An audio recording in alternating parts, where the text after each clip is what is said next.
Welcome to Marpha village. Tibet ಹತ್ರ ಇರೋ ಈ ಟಿಬೆಟ್ ಹಳ್ಳಿ ಅಂತೂ ಅದ್ಭುತ. ಬೌದ್ಧರಿರೋ ಜಾಗದಲ್ಲೆಲ್ಲ ಇದಿದ್ದೇ ಇರುತ್ತೆ.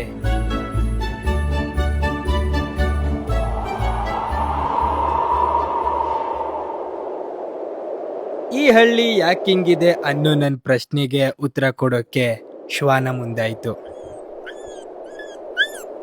ಏ ಟಿಬೆಟ್ ನಾಯಿ, ಹೇಳೋ ಎಲ್ಲೋಗೋರೆಲ್ಲ. ನಾಯಿ ನನ್ನ ಪ್ರಶ್ನೆಗೆ ಉತ್ತರ ಕೊಡ್ಲಿಲ್ಲ ಅನ್ನೋ ಕೊರಗಲ್ಲಿ ನಾನೇ ಹುಡುಕೊಂಡು ಹೊರಟುಬಿಟ್ಟೆ.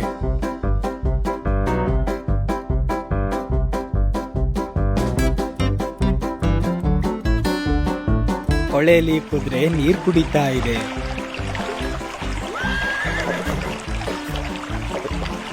ಇಲ್ಲಿನ ಜನ ಎಲ್ಲ ಕೆಲ್ಸಕ್ಕೆ ಹೋಗೋರು ಅಥವಾ ಕೆಲ್ಸದಲ್ಲೇ ಜನ ಬ್ಯುಸಿ ಆಗೋರು ಒಂದೂ ಗೊತ್ತಾಗ್ತಾ ಇಲ್ಲ.